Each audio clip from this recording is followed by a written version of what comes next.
자, 얘들아, 선생님이 이런 날 있지. 왜 아무도 보지 않고 깜깜하니까 설마 누가 나를 보겠어? 하는 마음에 이 신호등이 초록불에 건너야 되는데 아무도 안 보고 밤이니까 건너도 되지 않을까 해서 건넜어. 아무 때나 건넜어. 그랬더니 뒤에서 경찰 아저씨가 삐삐 부는 거야. 왜 그러는 거야?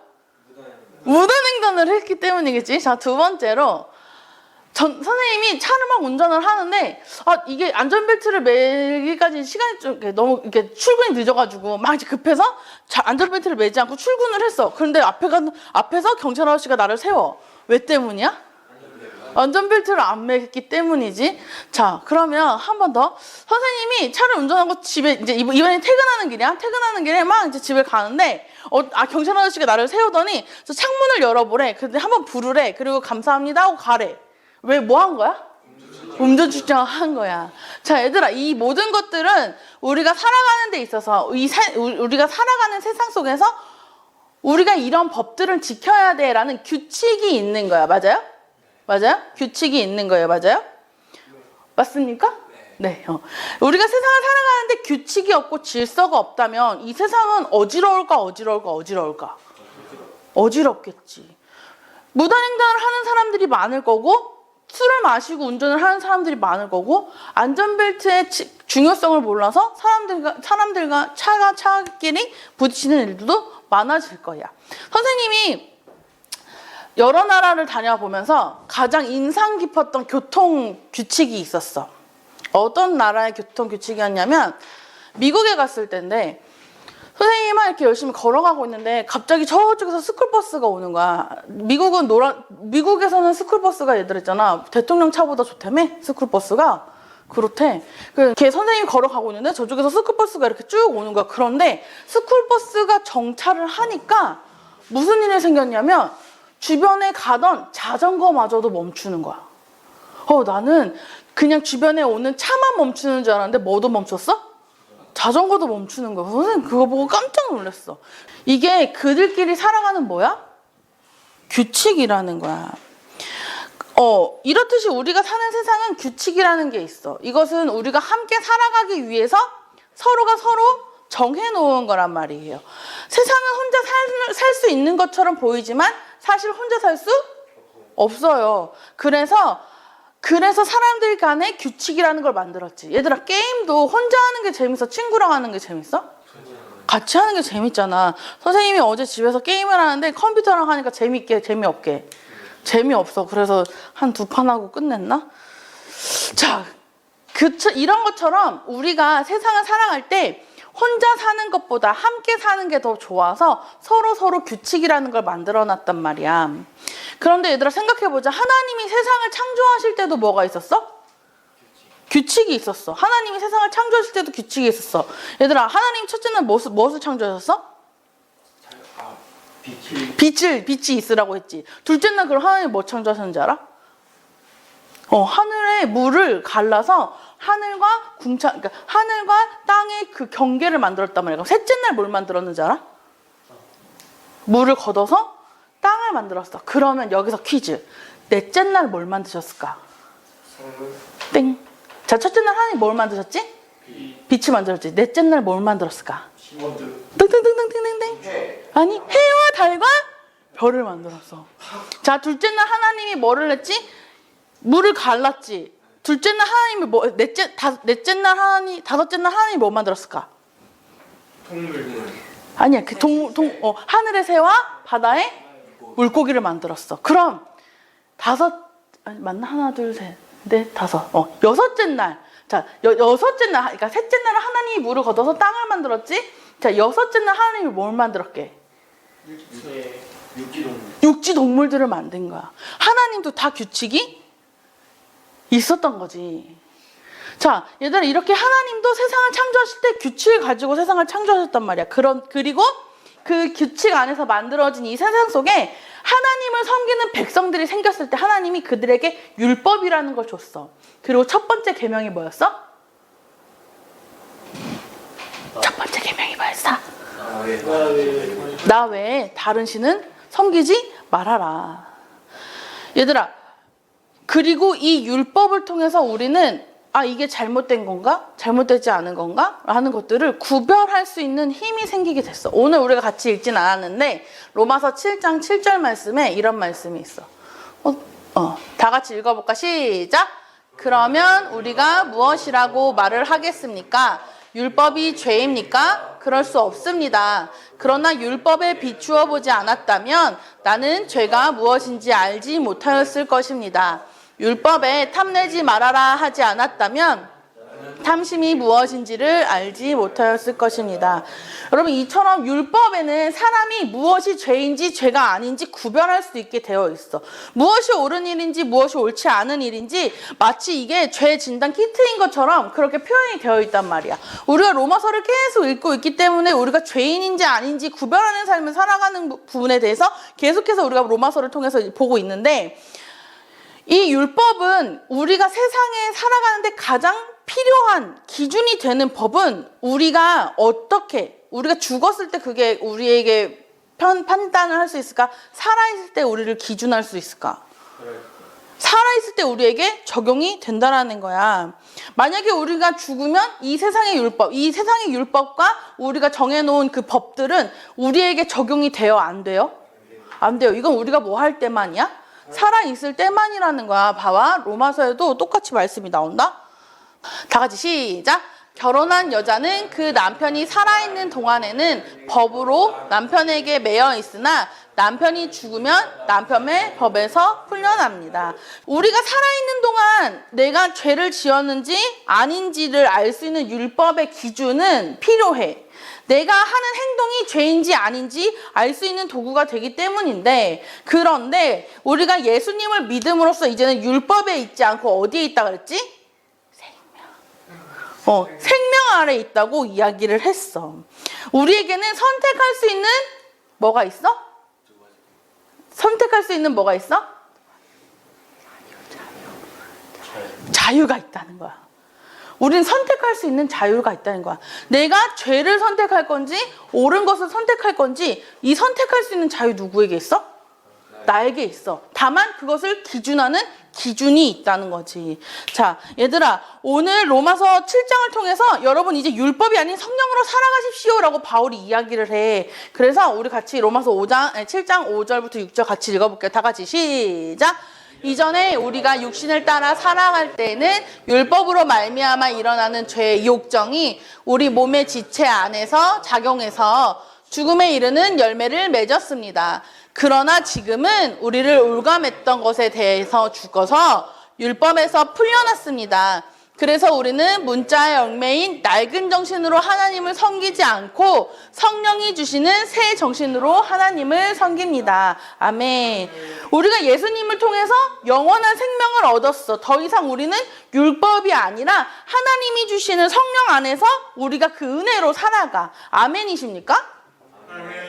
그럼에도 불구하고 근데 풀리지 않는 어려운 숙제는 뭐냐면, 율법을 통해서 우리가 그게 죄인지 아닌지를 구분할 줄 알매도 불구하고 우리는 여전히 어디에 자꾸 뭐가 쉬워? 자꾸 죄를 짓는 게 쉬운 거야. 그런데 눈에 보이는 것만 죄야? 내가 사람들이 보지 않을 때 무단횡단 한 거, 이것만 죄야? 친구의 물건을 훔친 것만 죄야? 눈에 보이고 걸리는 것만 죄가 아니라 내가 생각한 거, 그리고 혼자 있을 때 지은 죄도, 얘들아, 누구는 알아? 하나님도 알고 누구도 알아? 나도 알아. 설령 내가 이게 죄인지 잘 몰랐다 해도 누구는 알아?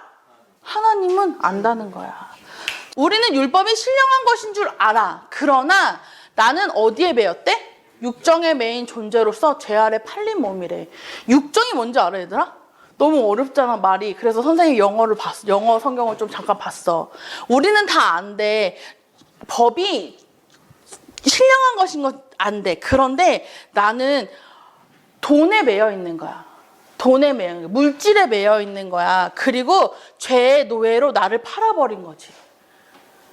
얘들아, 우리가 죄를 지으면 안 되는 걸 알지만 우리는 여전히 어디에 매여 있어? 죄에 매여 있는 거야. 그런데 이게 나만 그래? 아니요. 모든 사람이 그래요. 심지어 오늘 바울도 자기가 아직도 여전히 죄에 매여 있는 사람입니다라고 바울이 고백한 거야. 그러니까 얘들아, 나만 잘못하고 있는 게 아니라는 거야. 그러니까 얘들아, 나를 비난할 필요가 있어? 없어? 없어. 그럼에도 불구하고 우리가 돈에 우리가 죄에 팔린 몸이긴 하지만, 다 같이 시작. 나는 내가 하는 일을 도무지 알 수가 없습니다. 내가 해야겠다고 생각하는 일을 하지 않고 도리어 해서는 안 되겠다고 생각하는 일을 하고 있으니 말입니다. 바울도 자기 자신이 얼마나 한심했을까. 내가 예수님을 따라야 됩니다. 여러분 하나님의 말씀을 믿으십시오 라고 이야기하지만 여전히 해야겠다고 하는 일을 하지 않고 하지 않아야 되는 일에 하지 않아야 하는 일을 하고 있는 자신을 보면서 바울 자신도 얼마나 한심했을까.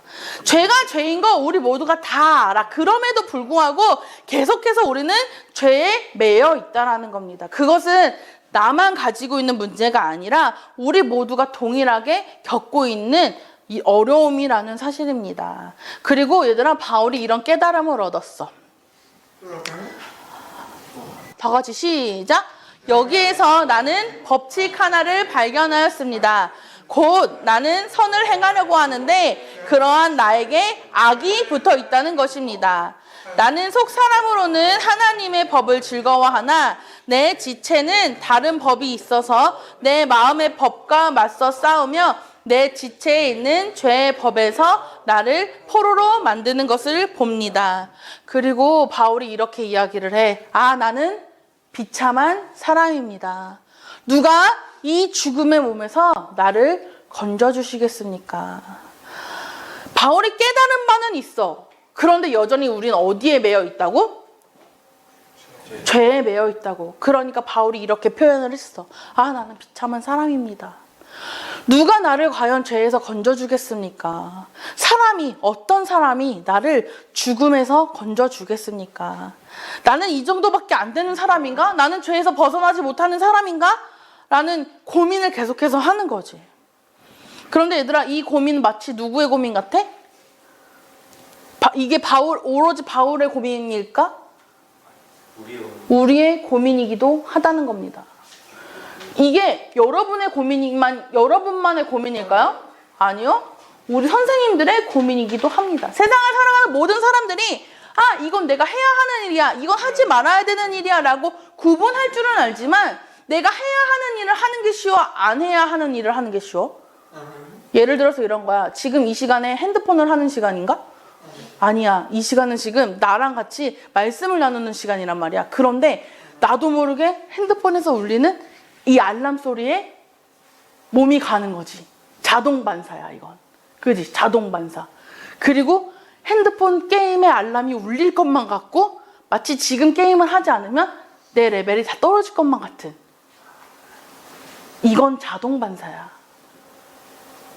그렇지 않아? 얘들아, 길을 가다가 그러니까 돈이 떨어져 있는 걸 봤어. 5,000원이 떨어져 있다 치자.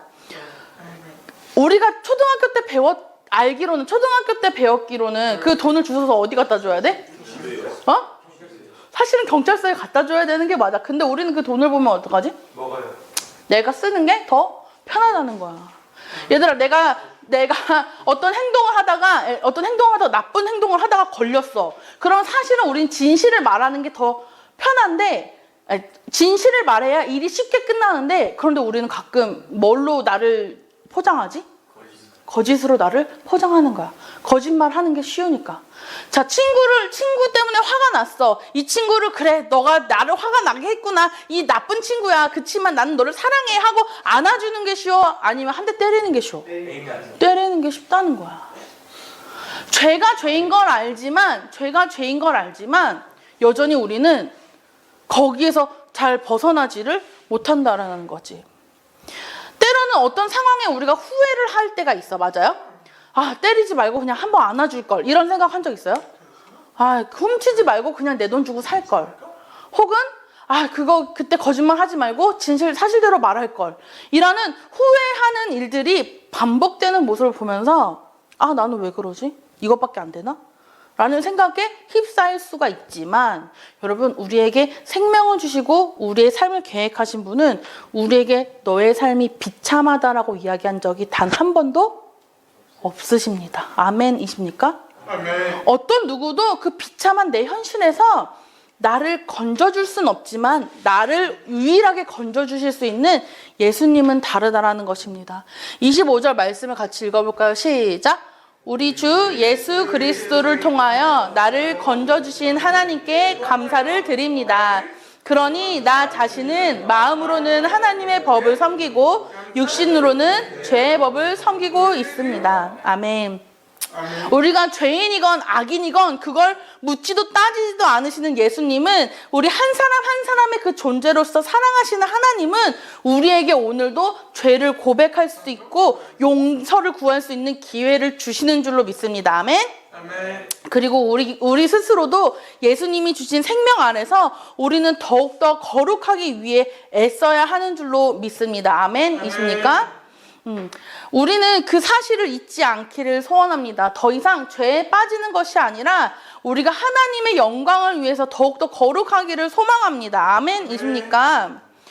사람은 얘들아 예수님 없이는 죄와 사망에서 빠져나올 수 있어? 없어?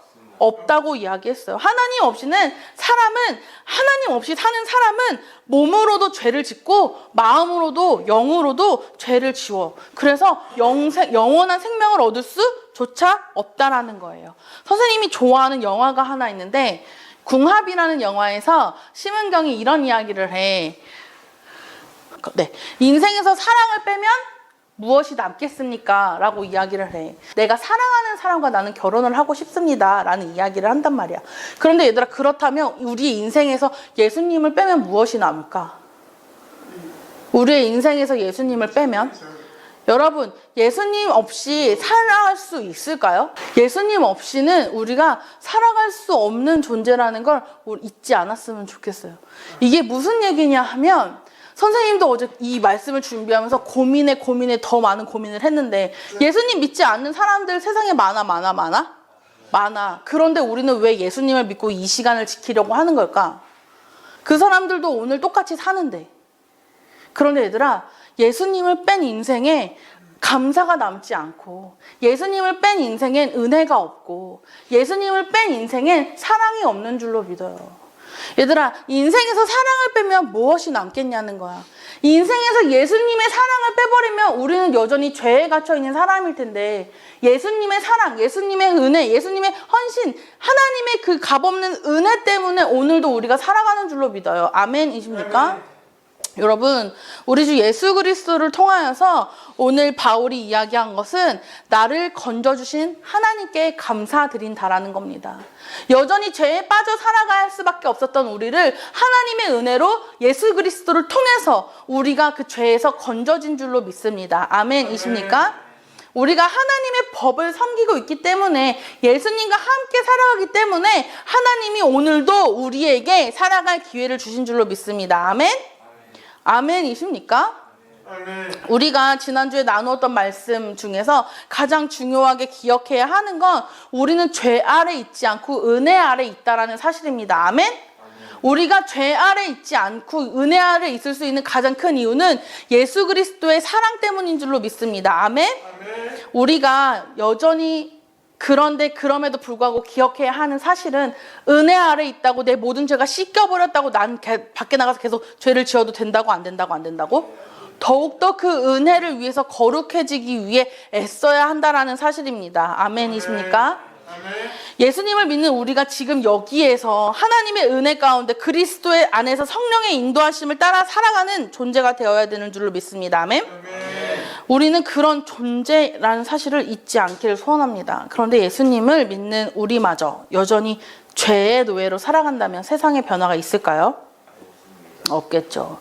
다시 한번 기억하기를 소망합니다. 우리가 예수님을 통해서 우리가 예수님을 믿음으로써 우리는 작은 변화의 씨앗이 되어야 하는 줄로 믿습니다. 아멘. 나의 작은 변화가 죄 아닌 은혜를 향해 나아가는 나의 작은 발걸음 하나가 우리를 이끄시는 성령님을 쫓아 얼마든지 선을 행하며 살아갈 수 있는 예수님을 드러내며 살아갈 수 있는 우리들이 되기를 소망합니다. 아멘이십니까? 우리 마지막으로 6절 말씀 함께 같이 마음 다해서 읽고 마칠 건데요. 다 같이 정말 하나님이 나에게 주시는 말씀이라고 생각하고 함께 같이 읽어볼게요. 시작! 그러나 지금은 우리를 옥마였던 것에 대해서 죽어서 율법에서 풀려났습니다. 그래서 우리는 문자의 얽매인 낡은 정신으로 하나님을 섬기지 않고 성령이 주시는 새 정신으로 하나님을 섬깁니다. 아멘. 우리의 삶의 기준은 예수님이 되길 소망합니다. 아멘. 우리의 삶의 기준은 누구? 예수님이 되기를 소망합니다. 아멘.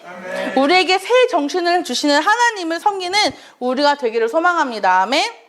우리 삶의 가장 큰 기준은 바로 이 말씀이 되기를 소망합니다. 아멘이십니까? 오늘 우리가 그렇게 하나님의 은혜 안에서 예수 그리스도를 기준 삼아 세상을 살아가는 우리들이 다 되기를 소망합니다. 아멘.